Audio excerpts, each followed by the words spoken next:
everybody. Welcome back to the Nibiru channel. It is October 16th, 2016.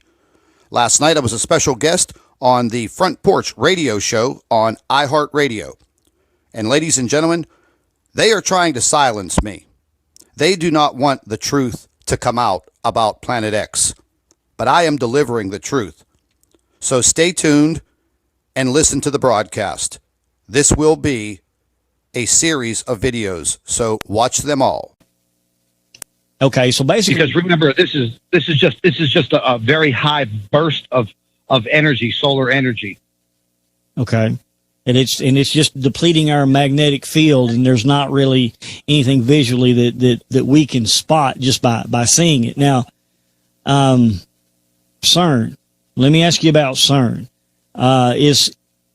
Is CERN trying to replicate this magnetic field in a certain area of the Earth because they know that eventually we are going to lose our force field that's around our Earth, and they are manufacturing a machine that will kind of create that same thing in an area of the Earth where just themselves can be protected from this?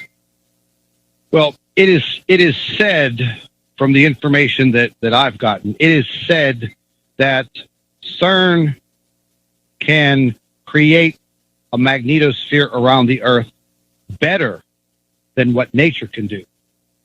Okay. Now, there is the very high possibility that they are doing damage to the magnetosphere. They can be causing the collapses. But see, that's the problem. We don't know that because they only tell us what we want to know. So if in fact they were damaging the magnetosphere and causing these collapses by turning that puppy up, they would never tell us that. They would never say, oh my, we're sorry, everybody on Earth. We were monkeying around with this collider, and we kind of collapsed the magnetosphere for 2 hours, 2 times in a day. Mm-hmm. But again, this load of energy did not come from the Earth. It came from behind the Earth. So that's why I kind of discounted the CERN issue. Okay. Well, that makes sense. The plasma that you were speaking of, now, the only plasma that I'm aware of, now, I'm all new to this. I have had messages come in today knowing that you're going to be on the program, you know, for you just to kind of dissect all this in layman's terms where we can understand it, because I'm new to this and I'm learning as I go. But as far as I know about plasma, the only thing I've been around are like plasma cutters that cut metal with frequency. It's a frequency that will actually cut through steel. And so I'm assuming this plasma that you're talking about is just like that. It's like a frequency, a discharge of some sort of electrical energy, right? That's correct. It'd be electromagnetical energy. Okay. Now, is this plasma that's coming into our solar system, is it going to be letting out its energy on the Earth, say a discharge like a lightning bolt? Could that possibly happen? I don't know about a lightning bolt. Now, I have heard some theories about this electrical charge possibly coming from Nibiru. I haven't seen it with my own eyes. I don't think anyone has seen anything like that. Now, I do know that this will have the ability to create very intense auroras, definitely in the northern hemispheres of the Earth, but they will be seen in a larger area, not just in your, very northern tier of Alaska and things of that nature. There would be quite a lot of people that would see these auroras, and that would be your visualization. Okay, so now last 2 weeks over in the Netherlands and over in Alaska, we have been seeing massive auroras, some of which we've really never seen in that quantity. There's pictures floating around the internet, friends, if you want to go check those auroras out. So we are now beginning to see those auroras. Now, is this some sort of signal as to, hey, people, you better wake up because there's more to come? That's definitely a possibility. I did not hear about the additional sightings of those auroras. I've been so busy over the last 2 weeks. I'm running on 3 hours of sleep again. Same thing when I talked to you the last time.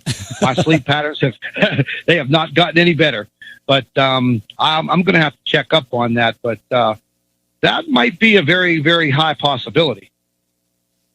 Now, what exactly, now that we are seeing these waves of energy coming in, and you're kind of using ideas of what could be bringing this energy in, we know that there's going to be a massive shock wave that's going to hit in December. And I believe it's December 26th. Now, do you know anything about that shock wave as to what it could be? I was just, right before I got on the show with you, I had some information come through. It's sitting on my desk. I'm going to have to read up on it.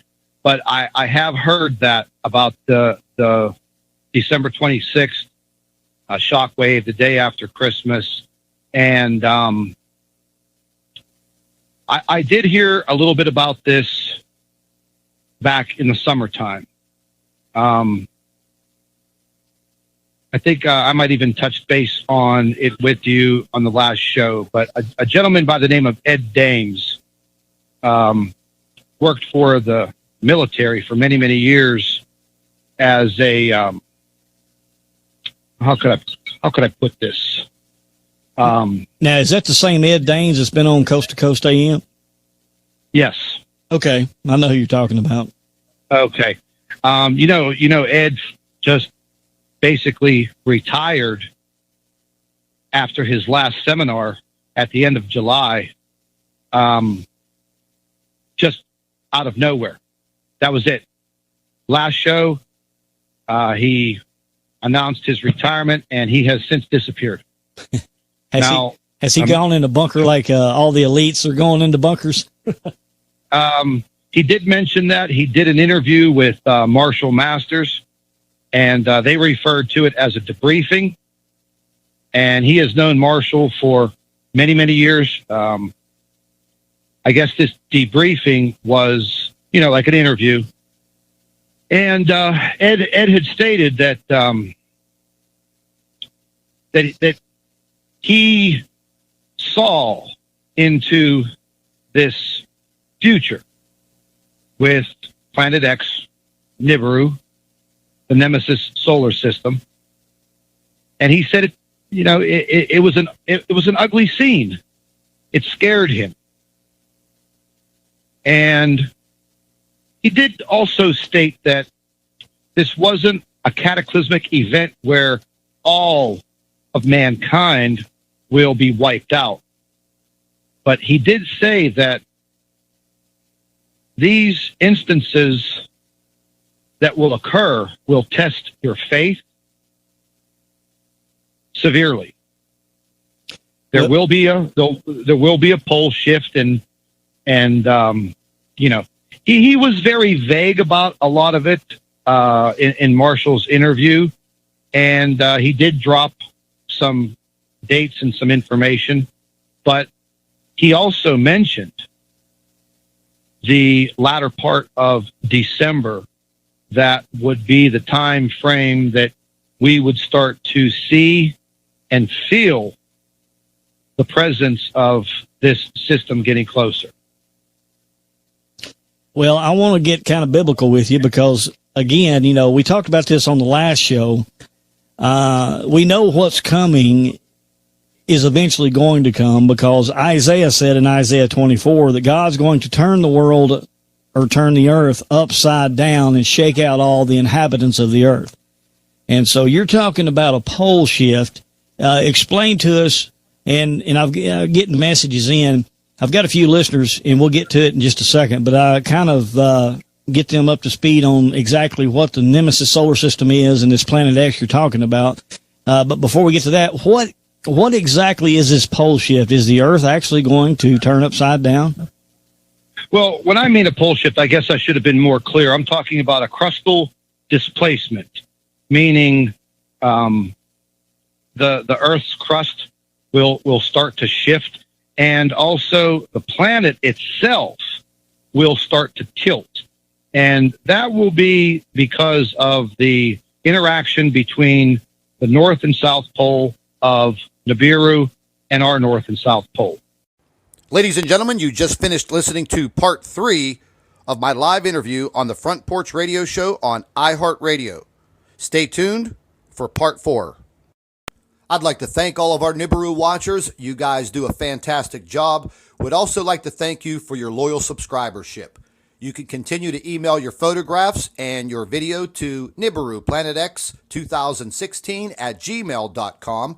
And don't forget to share our videos with your friends and family members on Facebook.